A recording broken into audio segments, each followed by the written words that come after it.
c'est ce qu'indique le royaume de Dieu, que Dieu créera sur la terre. Donc, le royaume de Dieu, qui sera créé sur la terre, universel et éternel sur la terre, après la division de l'Empire romain, quatrième, donc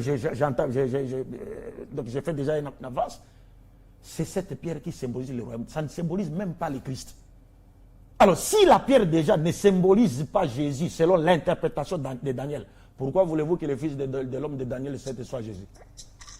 Est-ce que vous comprenez? Et déjà, Daniel dit au roi Nabucodonosor, le songe est véridique et son explication est certaine. Et puis il dit, le grand Dieu a fait connaître au roi ce qui doit arriver. Donc l'explication donnée par Daniel, c'est une explication qui lui a été donnée par le grand qui? Le grand Dieu. Qui dit que la pierre symbolise quoi? Le royaume de Dieu. Maintenant, l'explication de Mbota qui dit que la pierre symbolise le Christ, lui a été donnée par qui? C'est par le grand Satan. Ah, c'est par le grand Satan. Comme d'habitude, pour pervertir, pour... Mais c'est ça. Mais comme c'est un pasteur autoproclamé, mais il ne peut être contrôlé que par le diable. Heureusement, parce qu'il fait dire à la Bible ce que la Bible ne dit pas. Alors, vous comprenez? Oui, donc, on est à l'atterrissage. Il nous reste une minute. Une minute seulement? Une petite minute. Voilà, donc ça, c'est une conclusion. Non, mais je vous ai demandé en disant, est-ce qu'il nous reste combien de minutes? Parce qu'il fallait encore qu'on aborde la seconde prophétie de Daniel 7 pour qu'on puisse résumer les deux prophéties. Et de manière pédagogique. Oui, mais ça va attendre la prochaine fois parce qu'on a bien compris la leçon d'aujourd'hui. Parce que les deux prophéties sont des prophéties jumelles. Mais oui, mais vous nous aviez dit secoué. Vous avez brisé notre foi. Ménagez-nous d'abord. La deuxième partie, on verra. Ok, il n'y a pas de problème. Donc, en guise de conclusion. Oui, mais je vais vous faire écouter quelque chose. Voilà. Je vais vous faire écouter. Prenez-moi les livres jaunes, la culture générale. Regarde.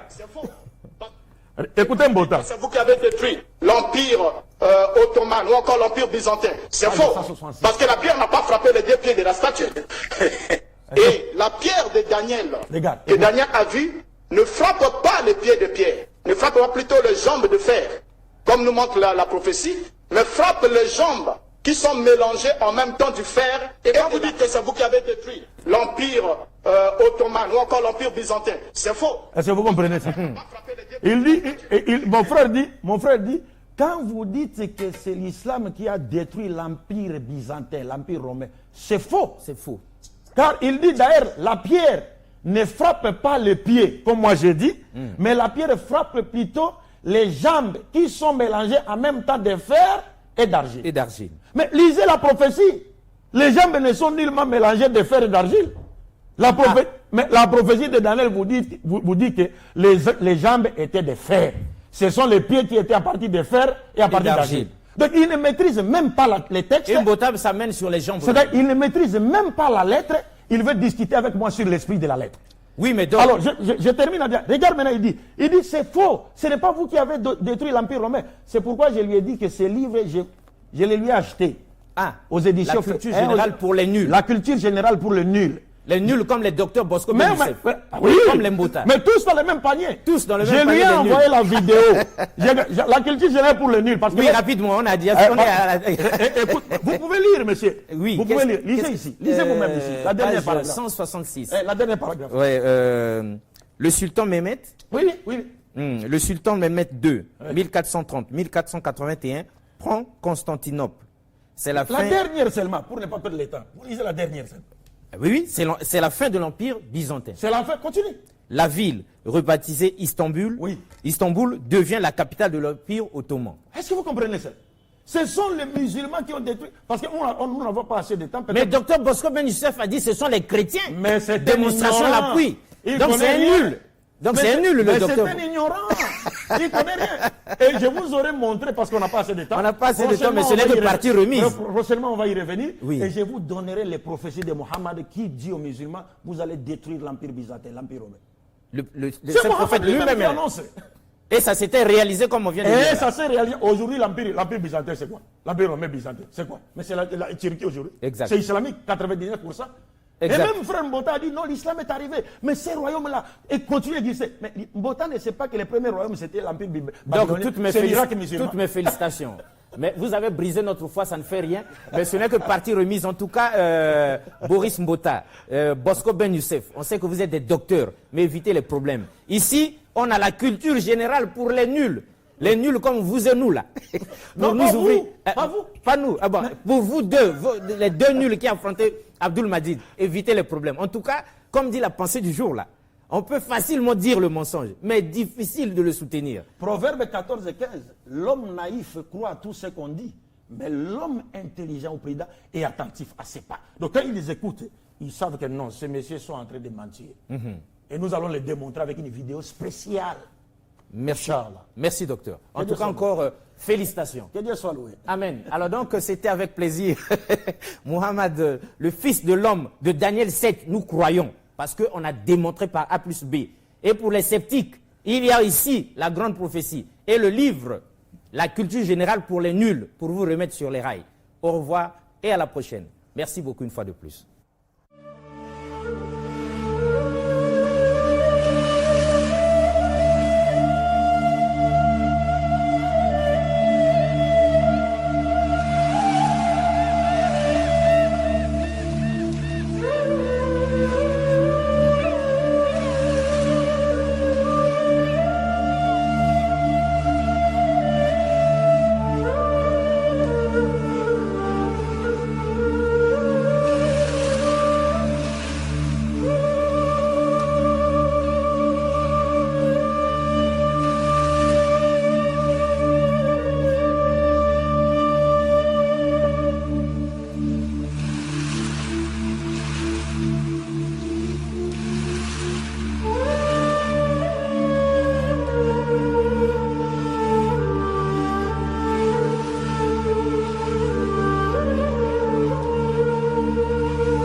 Le 1er novembre 1922, après la victoire des nationalistes de Kemal Atatürk sur les troupes d'occupation, l'Assemblée d'Ankara déclare l'abolition de la monarchie ottomane.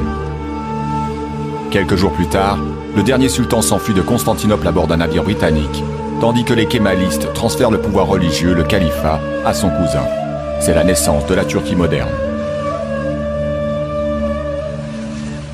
Après la défaite de l'Empire ottoman engagé aux côtés des puissances centrales pendant la Première Guerre mondiale, Constantinople est occupée par les Alliés qui imposent le démembrement de l'Empire. Mais en Anatolie, les nationalistes menés par Kemal Atatürk se révoltent contre les forces d'occupation. Le sultan sous la coupe des Alliés est discrédité et le gouvernement insurrectionnel d'Ankara, en position de force après ses victoires de 1922, déclare sa destitution juste avant l'ouverture de la conférence de Lausanne qui doit régler l'avenir du pays. La conférence va entériner une Turquie anatolienne essentiellement musulmane, après l'épuration religieuse et les échanges massifs de population avec la Grèce. La République turque, proclamée un an après, se veut pourtant laïque. En mars 1924, le califat est aboli à son tour et l'instauration du monopole étatique sur l'enseignement porte un coup fatal aux institutions religieuses.